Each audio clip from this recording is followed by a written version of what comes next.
Good morning, dear students and all respected parents. Hope you all are well at home and doing your work regularly and properly. So, beta, as you know that we are doing our reader book. Today we will do our chapter number 10, The Banyan Tree, which was written by Ruskin Bond. Okay? तो आज हम अपना chapter number 10 करेंगे जो कि Ruskin bond ने लिखा है। बहुत ही अच्छा चैप्टर है। इसमें पोइट बताता है कि वो छुट्टियां मनाने के लिए अपने दादाजी के यहाँ गया था। दादाजी का घर कहाँ पर था? देहरादून में। और देहरादून में दादाजी के घर के गार्डन में बैकयार्ड में एक बरगद का पेड़ लगा हुआ था। उस बरगद के पेड़ से जो पोइट है वो बहुत ज्यादा अटैच था। पोइट कहता है कि ये जो बरगद का पेड़, भाई बाकी घर जमीन सब चीज पर किसका अधिकार है? दादाजी का। लेकिन जो एक बरगद का पेड़ है उस पर सिर्फ किसका अधिकार है? राइटर का।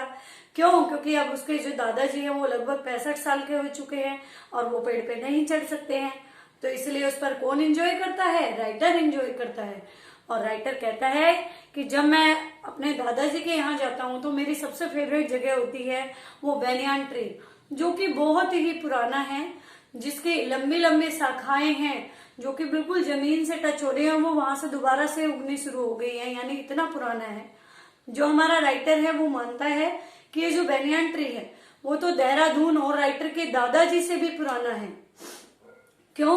क्योंकि भाई दादाजी सिर्फ 65 साल के और ये पेड़ तो लगभग तब से बना हुआ है जब से देहरादून शहर भी नहीं बना हुआ, उससे पहले से उगा हुआ है।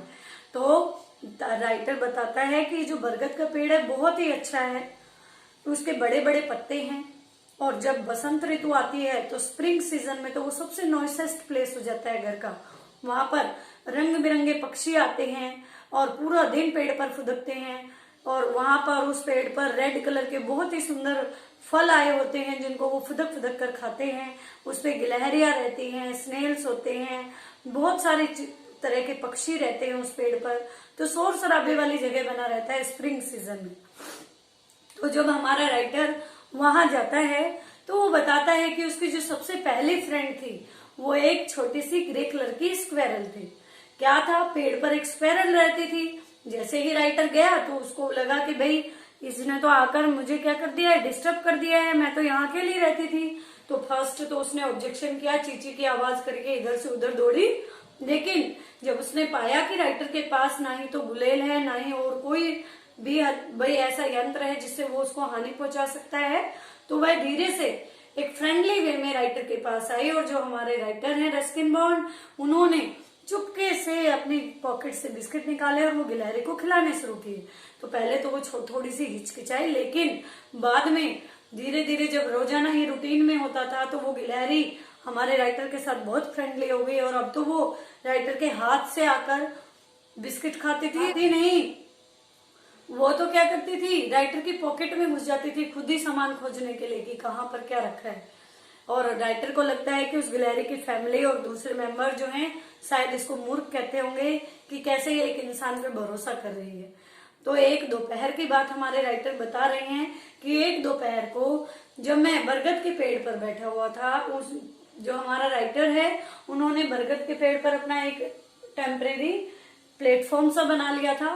घर के अंदर से गद्दे ले आए थे और वहीं पर अपनी बुक्स बना रखते थे। तो उसको एक लाइब्रेरी बना लिया था बरगद के पेड़ को।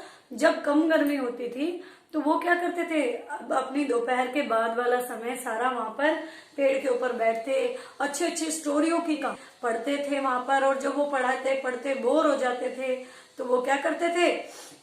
वो नीचे, भाई जब राइटर बोर हो जाता तो वो नीचे देखता, इधर उधर जो वर्ल्ड है सबको देखता, क्या हो रहा है वहां पे, पक्षियों को एंजॉय करते हुए देखता। तो एक दिन क्या हुआ, बता रहा है एक दिन की बात राइटर कहता है कि एक दिन बहुत गर्मी हो रही थी और मुझे भी हल्की हल्की नींद आ रही थी। घर के सारे मेंबर घर के अंदर थे और भाई राइटर का विचार था कि वह अपने जो नौकर है रामू उसके साथ जाए और तालाब में जो बफेलोज है उनके साथ जाकर नहाए, जिससे कि गर्मी दूर हो जाए। और जैसे ही वो पेड़ पर से उतरने के लिए चलता है जहां पर बैठ के वो बुक्स पढ़ रहा था, जो प्लेटफॉर्म पेड़ पे बरगद के पेड़ पर बांधा हुआ था, जैसे ही वो वहां से उतरता है अचानक जो राइटर है उनकी नजर पड़ती है कि सामने जो एक कैक्टस की झाड़ी है उसमें से रेंगता हुआ एक ब्लैक कलर का कोबरा बाहर आ रहा है। और तभी दूसरे पास में जो छोटी छोटी बुशेस थी, झाड़ियां थी, वहां से एक मोंगूस, ग्रे कलर का मोंगूस निकल के आता है। कोबरा लगभग 6 फीट का था और मोंगूस लगभग 3 फीट का था, और दोनों ही लड़ने के लिए जो पेड़ के नीचे साफ जगह थी वहां आ जाते हैं। सूरज चमकता रहता है और दोनों ही फाइट करने के लिए तैयार हो जाते हैं।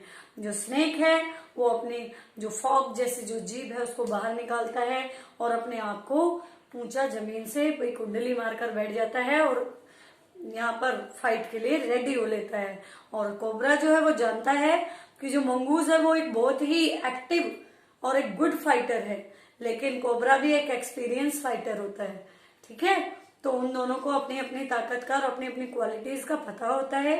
दोनों ही लड़ने के लिए तैयार हो जाते हैं। मंगूज भी अपने 2 पैरों पर, छोटे छोटों पर खड़ा हो जाता है और तब मंगूज क्या करता है, मंगूज जाता है और इधर उधर हिलकर सांप को चकमा देने की कोशिश करता है, और उसकी आंखों में नहीं देखता, क्योंकि जो सांप होते हैं यदि उनकी आंखों में देखा जाए तो वो दूसरों को अपने बस में कर लेते हैं। तो जो मंगूज है वो बहुत फुर्तीला है, बिजली जैसी फुर्ती है उसके अंदर। वो बिना उसको कोबरा की तरफ ध्यान दिए जाता है घूमकर, और अचानक से जैसे ही कोबरा उस पर वार करता है वो उसकी पीठ पर काटकर और दूर भाग जाता है। तो थोड़ी बहुत ब्लड की बूंदे कोबरे की पीठ पर दिखाई देती है, और वहीं पास में एक झाड़ी पर एक कौवा और एक मैना भी बैठे होते हैं, वो भी फाइट देख रहे होते हैं। तो जब कोबरा और मंगूज आपस में लड़ते रहते हैं, जब पहली बार यहाँ पर मंगूज वार करता है कोबरा पे, तभी क्रो और मैना भी पार्टिसिपेट करते हैं फाइट में। वो भी उड़कर आते हैं और आकर कोबरा के ऊपर वार करते हैं, और हवा में उड़ते हुए आसमान में वापस आकर अपनी उस झाड़ी पर बैठ जाते हैं। लेकिन दोबारा से फिर से फाइट के लिए दोनों रेडी होते हैं। इस बार जो कोबरा है वो और भी एग्रेसिव हो गया है, और जो मंगूज है वो अपने एक बार उसको वार करके आ गया है, तो थोड़ा सा और भी खुश है, तो वो और फुर्ती के साथ वहां पर वार करने के लिए रेडी है। वो उसको भ्रम में डालता है और फिर से कोबरा की पीठ पर एक वार करता है, और जैसे ही मंगूज कोबरा को काटता है तुरंत मैना और क्रो फिर से आते हैं और पार्टिसिपेट करते हैं फाइट में, और कोबरा के ऊपर आकर उसको मारकर और वापस उड़कर बैठ जाते हैं अपनी झाड़ी पर जाकर।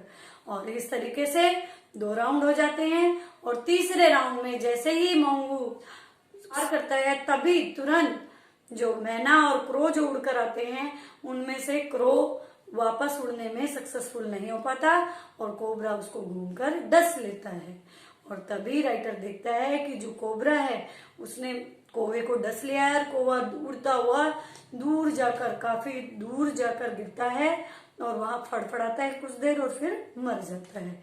और मैना वापस चुपचाप जाकर उसी झाड़ी पर बैठ जाती है जहां वो पहले बैठी थी, और इस बार वो डिसाइड करती है कि वो फाइट में पार्टिसिपेट नहीं करेगी।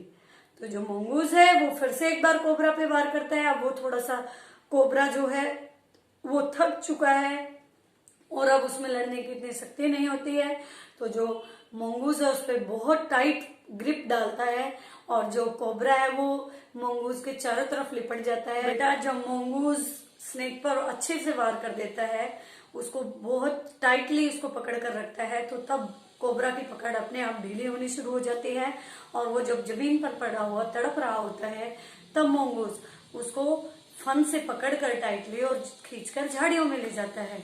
और जब मंगूज कोबरा को झाड़ियों के अंदर ले जाता है, मैना उड़कर आती है और जमीन पर फुदक फुदक कर झाड़ियों में जाग जाग कर चिल्लाती है, और एक तरीके से आवाज करके मंगूज को उसकी जीत के लिए कांग्रेचुलेट करती है।